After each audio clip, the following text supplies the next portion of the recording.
Dice así la Escritura: y escribe el ángel de la iglesia en Esmirna, y el postrero, el que estuvo muerto y vivió, dice esto. Solo dos iglesias reciben el ánimo del Señor sin reproche.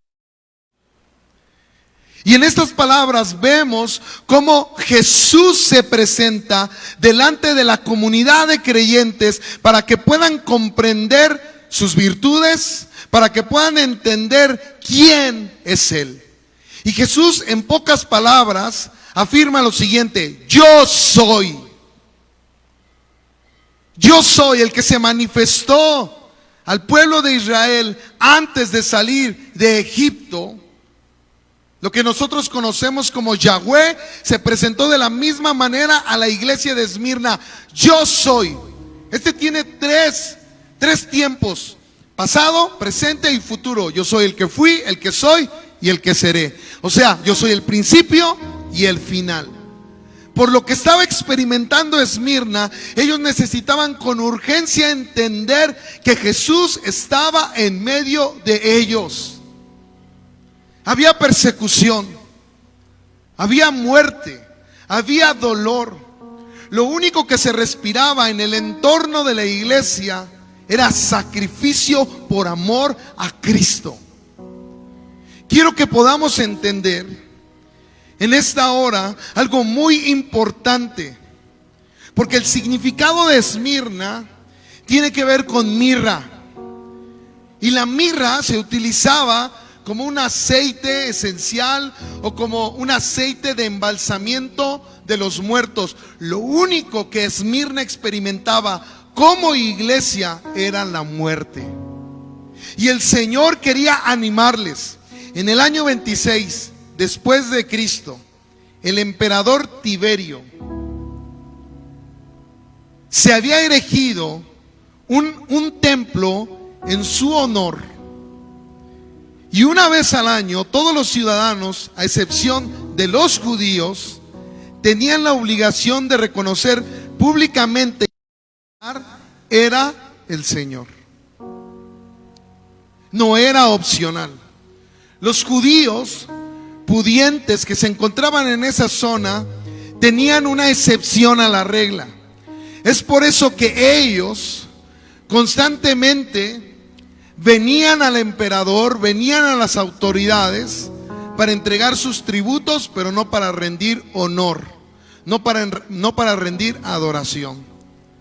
Esas campanas me distraen. Gracias a Dios que no tenemos que tocar campanas para que ustedes vengan a la presencia del Señor. Nada más mandamos un mensaje.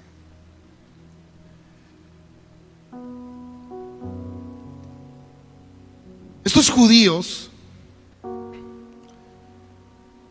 cuando se dieron cuenta de la importancia de una iglesia en medio de una ciudad totalmente corrompida por asuntos sexuales, de idolatría, por asuntos de malos manejos, violencia, en medio de ello la iglesia empezó a resplandecer.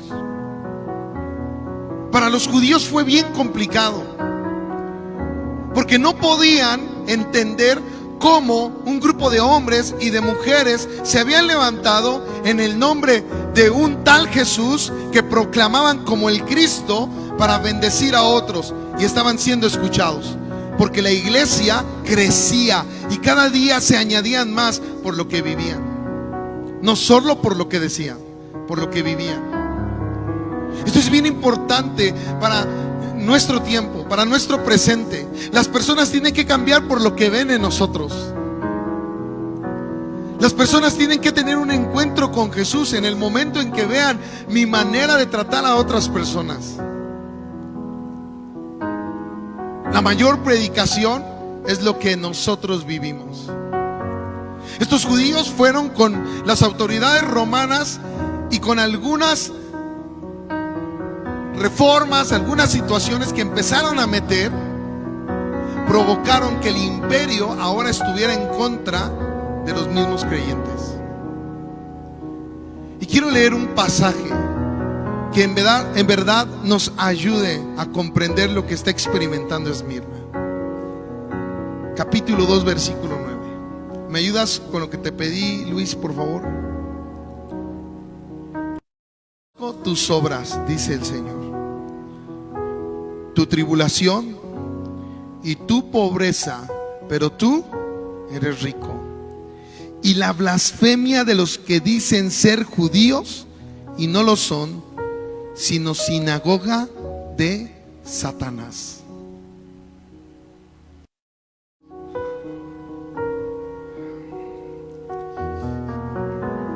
Esmirna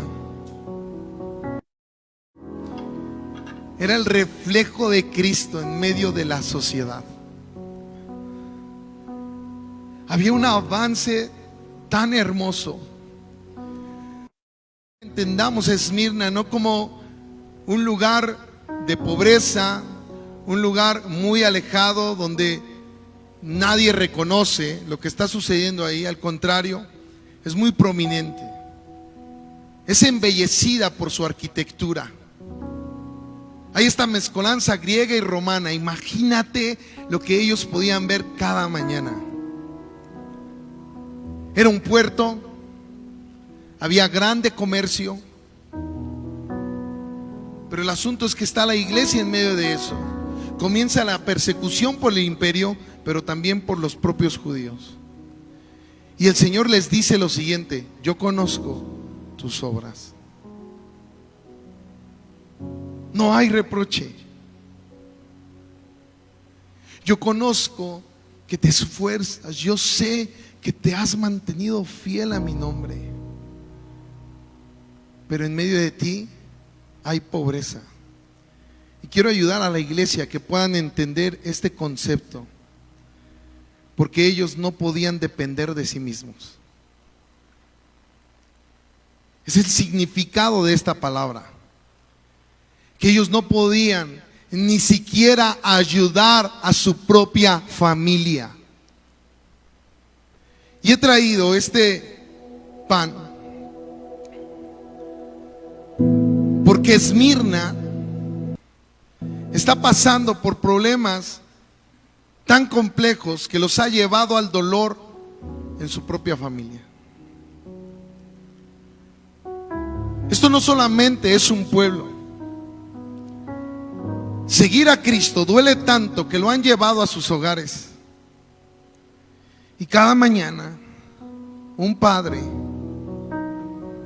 solo tenía esto para darle de comer a sus hijos todo el día, por causa de Cristo.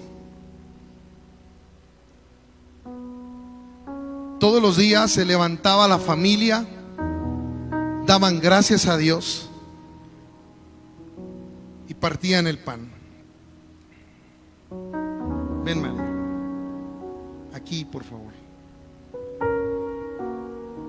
Y daban gracias a Dios. Venía el hijo por la mañana y sabía el padre la profunda necesidad que tenía él de comer algo. Ven, los dos.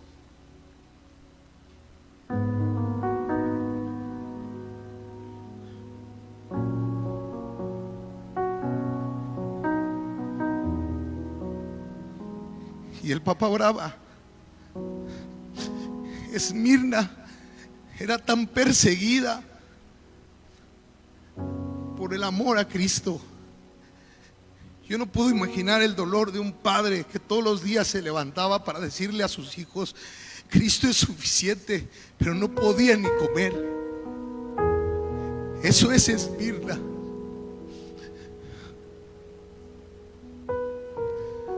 Para mí es tan difícil este mensaje, porque hay que decirle a las personas que Cristo es suficiente cuando hay necesidad. Yo no me imagino qué decía una mamá a un hijo que pedía agua cuando no podía ni siquiera darle un poco de agua.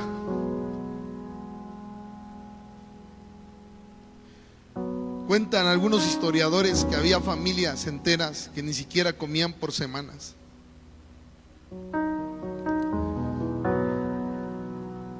Los judíos le prohibieron a la propia iglesia tener lo suficiente. No más, solo lo suficiente. Y quiero que entiendas algo, porque muchos aquí a veces hemos renegado al Señor. ¿Te ha pasado? ¿Cuántos hijos se han molestado con sus padres porque no tienen el teléfono que quieren, los sneakers que anhelan, comer en un restaurante? ¿Cuántos hemos sido ingratos? Porque esa es la palabra, ingratos. Primero con Dios y con lo que el Señor nos ha dado para bendecirnos.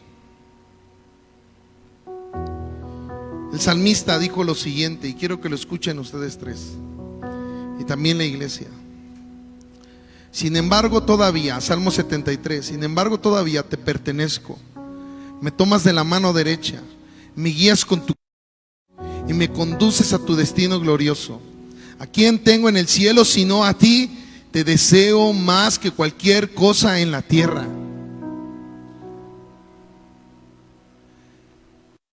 La iglesia era fiel. La iglesia aprendió a permanecer. Miren, quiero ser muy honesto con ustedes y quiero ayudarles a que puedan madurar. Pero algo que nosotros tenemos hoy en pleno siglo XXI es información, movilidad y finanzas.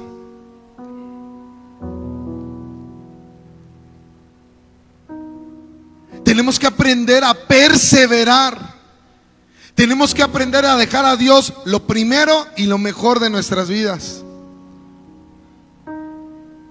¿Y cuántos de nosotros nos cuesta rendir nuestra vida a Dios?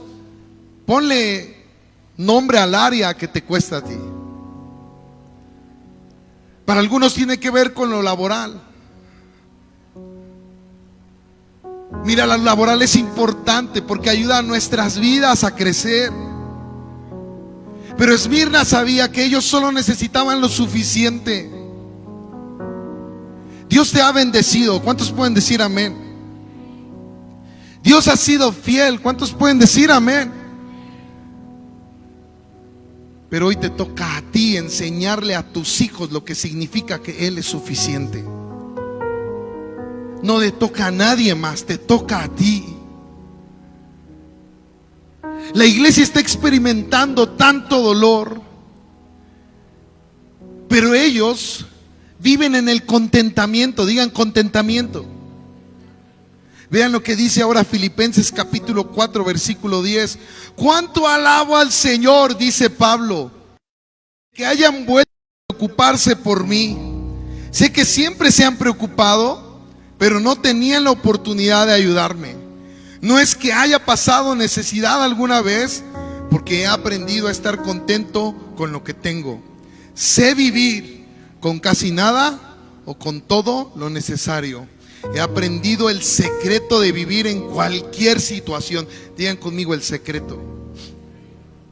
El secreto de vivir, sea con el estómago lleno o vacío, con mucho o con poco, pues todo lo puedo hacer por medio de Cristo que me fortalece. Ese texto nació en medio de la persecución de la iglesia. No nació como un eslogan que nosotros tomamos el día que te sientes mal o te sientes triste. No estoy hablando de la depresión y no estoy minimizando lo que sientes.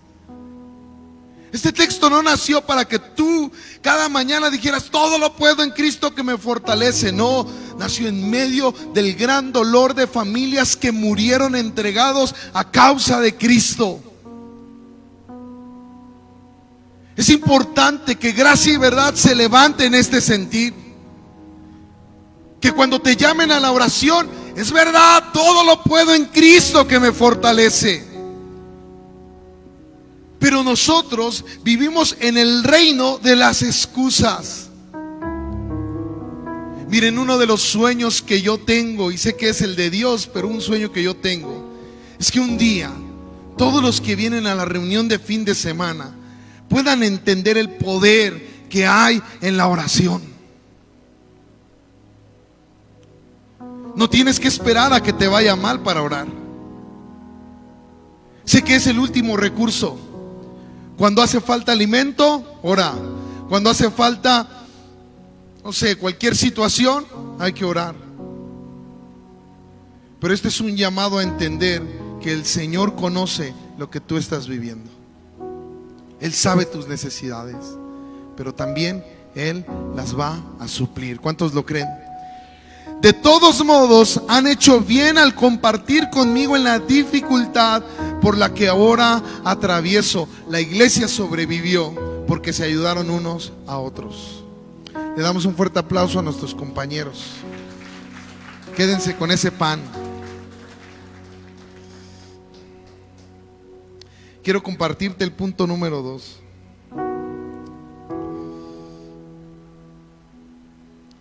El rechazo. ¿Alguien ha sido rechazado alguna vez?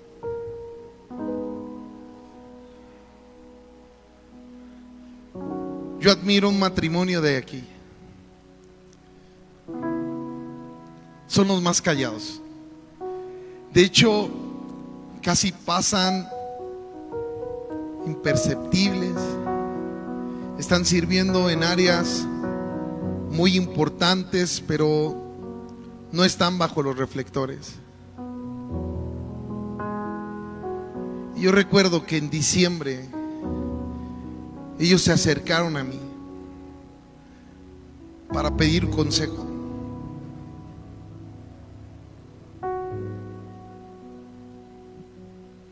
Yo recuerdo las primeras palabras que ellos comenzaron a expresar.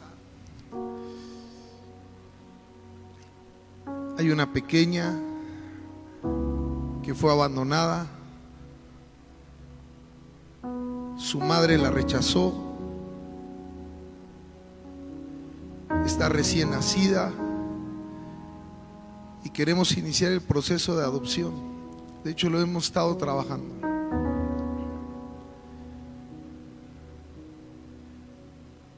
Esa niña no tenía futuro. Esa pequeñita no tenía amor. Y lo único que había experimentado era el rechazo. Pero solo se necesita gente valiente que entienda el reino de Dios en sus vidas para abrazar a otros en medio del dolor.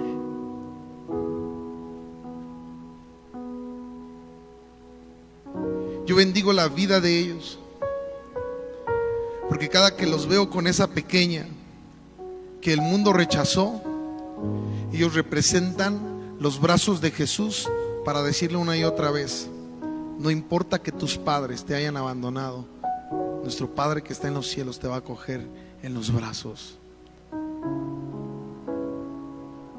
Es una experiencia muy dolorosa. Y esto está pasando con Esmirna, porque los propios judíos han rechazado a sus hermanos, pero el rechazo de Jesús hacia ellos es radical.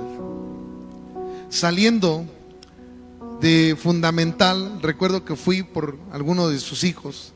Otros los perdimos en el camino, creo que todavía no regresan. Un joven salió sonriendo, algunos ya lo conocen, es muy bromista, espero que sea una broma. Y él dijo lo siguiente: ¿verdad, pastor, que para lo único que sirvo en la iglesia es para piedra de tropiezo? Y a mí me dio risa.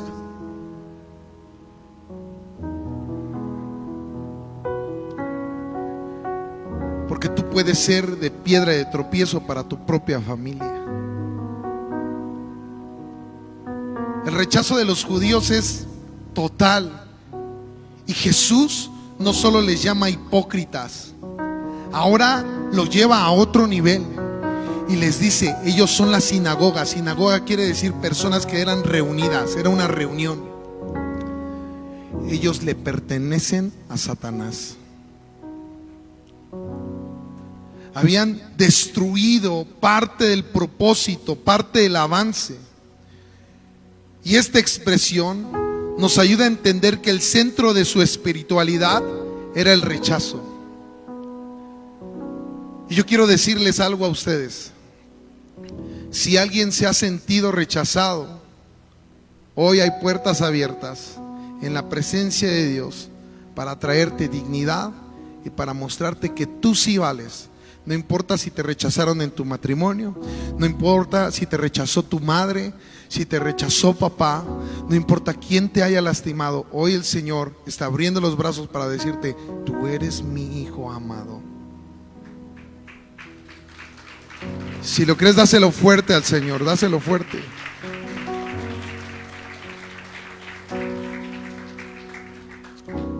Pero hay de aquellos que rechazan. Si la comunidad de fe pudiera entender la importancia de la unidad, avanzaríamos en un sentir. Y hay personas que tienen un espíritu de rechazo y que han lastimado a otros. ¿Qué no dijo el Señor Jesús? Mejor hubiera sido que se pongan un lazo al cuello y que la amarren a una piedra aventándola a un río. Tengan mucho cuidado si alguien de ustedes quiere lastimar a la iglesia o a su propia familia, porque su familia es su primer ministerio.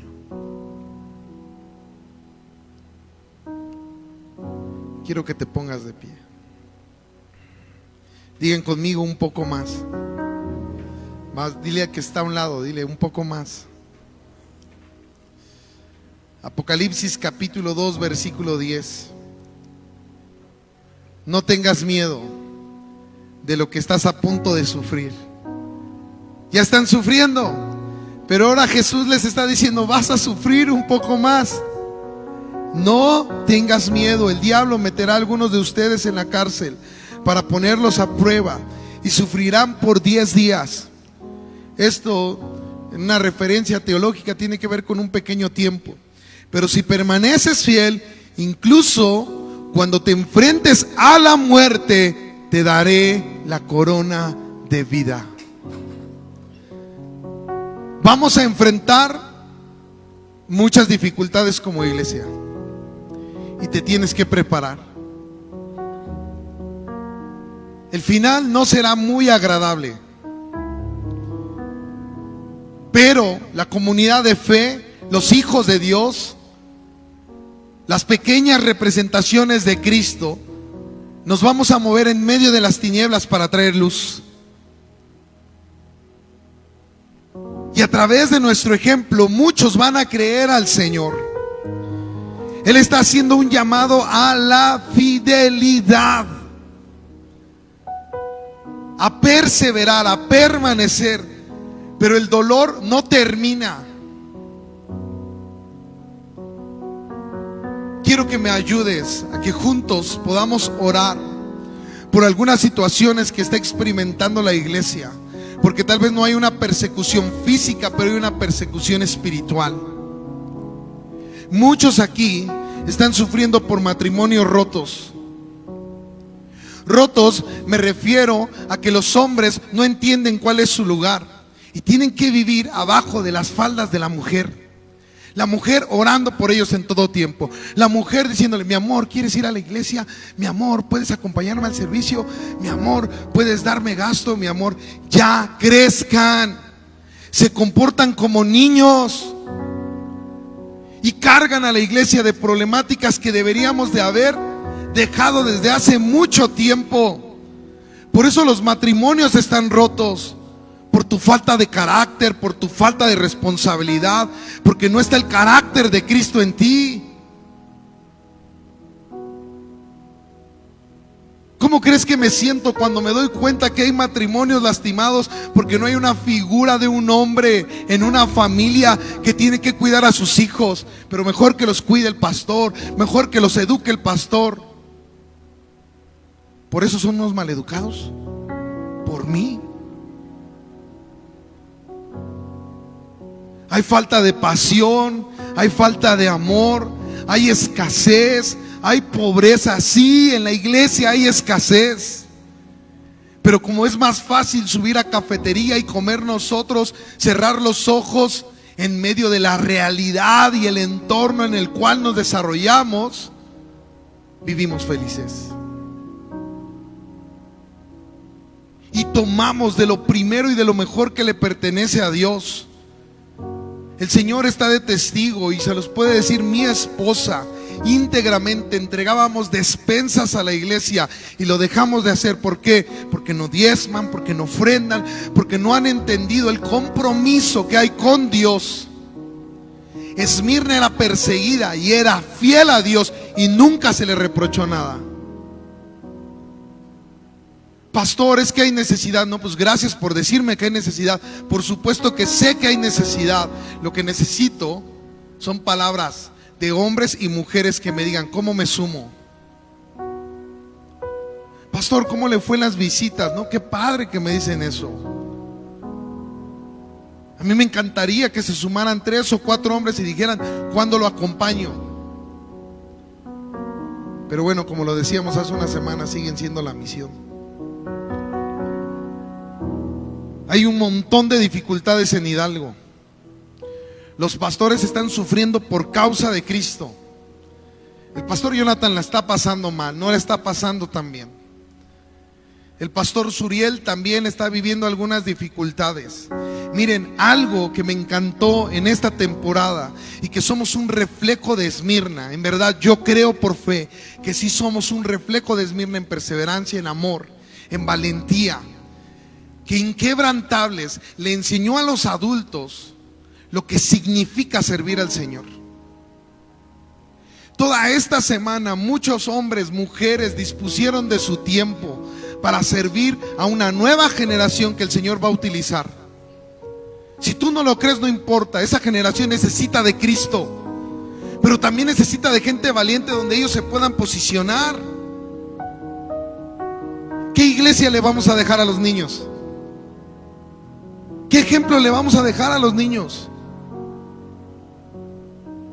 A mí me encantó que fue una locura. Metieron un auto, metieron un arca. Y yo en verdad pensé, ¿están locos? Hubo gente que se sumó en esta semana y no tuvo que pasar 20 discipulados, no tuvo que venir a orar, solo tuvo disposición y Dios le abrió puertas. Dios le abrió puertas. Hay una carga en mi vida por las divisiones que hay dentro de la iglesia. No son muchas, pero las hay. El Señor le dice a Esmirna: mira, vas a sufrir. Se los digo de una vez, miren, van a sufrir. Vamos a sufrir. Pero creo que el Señor al final, cuando regrese con poder y autoridad, Él nos dará la corona de la vida. Había una corona en Esmirna, estilo Juegos Olímpicos, que se le daba a las personas que tenían renombre, que tenían autoridad, que tenían cierto prestigio. Y literal la palabra, los arrimados, los señalados, la gente más menospreciada, los cristianos, siempre estaban en dolor y en angustia. Pero el Señor, el primero y el último, les dice: no importa lo que hayan definido con ustedes, no importa la pobreza, ustedes son ricos en mí. Son ricos. Ustedes, a pesar de la tribulación y de todo lo que ha causado esta persecución, recibirán la corona de vida. Morirán físicamente, pero en la vida postrera, porque vamos a vivir para siempre con Él. Bueno, para los que les está costando esta vida momentánea vivir para Él, imagínate qué van a hacer unos 1000 años con Cristo. Ay, ya me aburrió, Señor.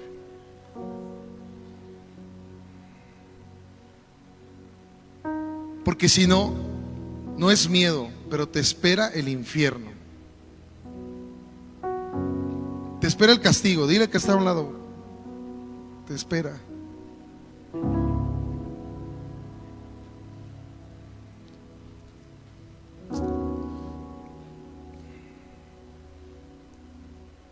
Y después vamos a definir algunos aspectos bien importantes, porque como iglesia nosotros no queremos intimidar a nadie, pero sí queremos ser muy honestos. Tienes que levantarte en el nombre de Jesús. Yo no sé cuándo venga Jesús, si estemos vivos o no, pero yo le he dicho a mi esposa, yo quiero que Él me encuentre con las manos en el arado, puestas, trabajando en el Señor. Yo no sé cómo quieres que te encuentre a ti.